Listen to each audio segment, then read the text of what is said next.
मासूम भाई, मैं एक दुकान में ख़रीदारी कर रहा था। तभी मैंने उस दुकान के कैशियर को एक 5-6 साल के लड़के से बात करते हुए देखा। कैशियर बोला, माफ़ करना बेटा, लेकिन उस गुड़िया को ख़रीदने के लिए तुम्हारे पास पर्याप्त पैसे नहीं हैं। फिर उस छोटे से लड़के ने मेरी ओर मुड़कर मुझसे पूछा, अंकल, क्या आपको भी यही लगता है कि मेरे पास पूरे पैसे नहीं हैं? मैंने उसके पैसे गिने और उससे कहा, हाँ बेटे, ये सच है कि तुम्हारे पास इस गुड़िया को खरीदने के लिए पूरे पैसे नहीं हैं। वह नन्हा सा लड़का अभी भी अपने हाथों में गुड़िया थामे हुए खड़ा था। मुझसे रहा नहीं गया। इसके बाद मैंने उसके पास जाकर उससे पूछा कि ये गुड़िया वह किससे देना चाहता है। इस पर उसने उत्तर दिया कि यह वो गुड़िया है जो उसकी बहन को बहुत प्यारी है और वह इसे उसके जन्मदिन के लिए उपहार में देना चाहता है। ये गुड़िया पहले मुझे मेरी मम्मी को देना है, जो कि बाद में जाकर मेरी बहन को दे देंगी। ये कहते कहते उसकी आंखें नम हो आईं। मेरी बहन भगवान के पास गई है और मेरे पापा कहते हैं कि मेरी मम्मी भी जल्द ही भगवान से मिलने जाने वाली हैं। तो मैंने सोचा कि क्यों ना वो इस गुड़िया को अपने साथ ले जाकर मेरी बहन को दे दें। मेरा दिल धक्का सा रह गया था।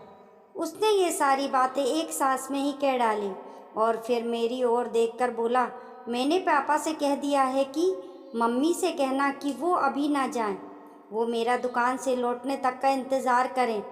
फिर उसने मुझे एक बहुत प्यारा सा फ़ोटो दिखाया जिसमें वह खिलखिलाकर हंस रहा था।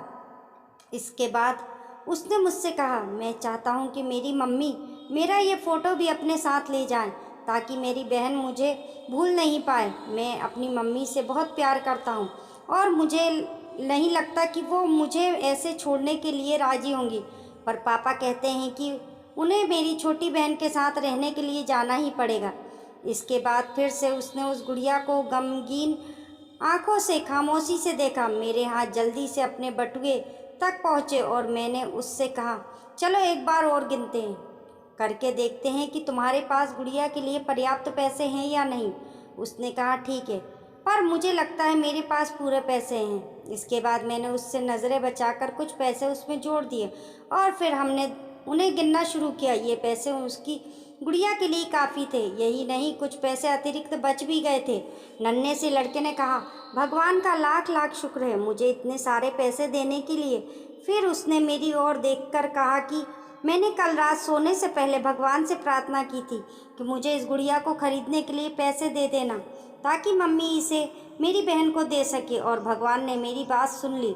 इसके अलावा मुझे मम्मी के लिए एक सफ़ेद गुलाब खरीदने के लिए भी पैसे चाहिए थे, पर मैं भगवान से इतने ज़्यादा पैसे मांगने की हिम्मत नहीं कर पाया था। पर भगवान ने तो मुझे इतने पैसे दे दिए हैं कि अब मैं गुड़िया के साथ साथ एक सफ़ेद गुलाब भी खरीद सकता हूँ। मेरी मम्मी को सफ़ेद गुलाब बहुत पसंद है। फिर हम वहाँ से निकल गए। मैंने अपने दिमाग में उस छोटे से लड़के को निकाल नहीं पा रहा था।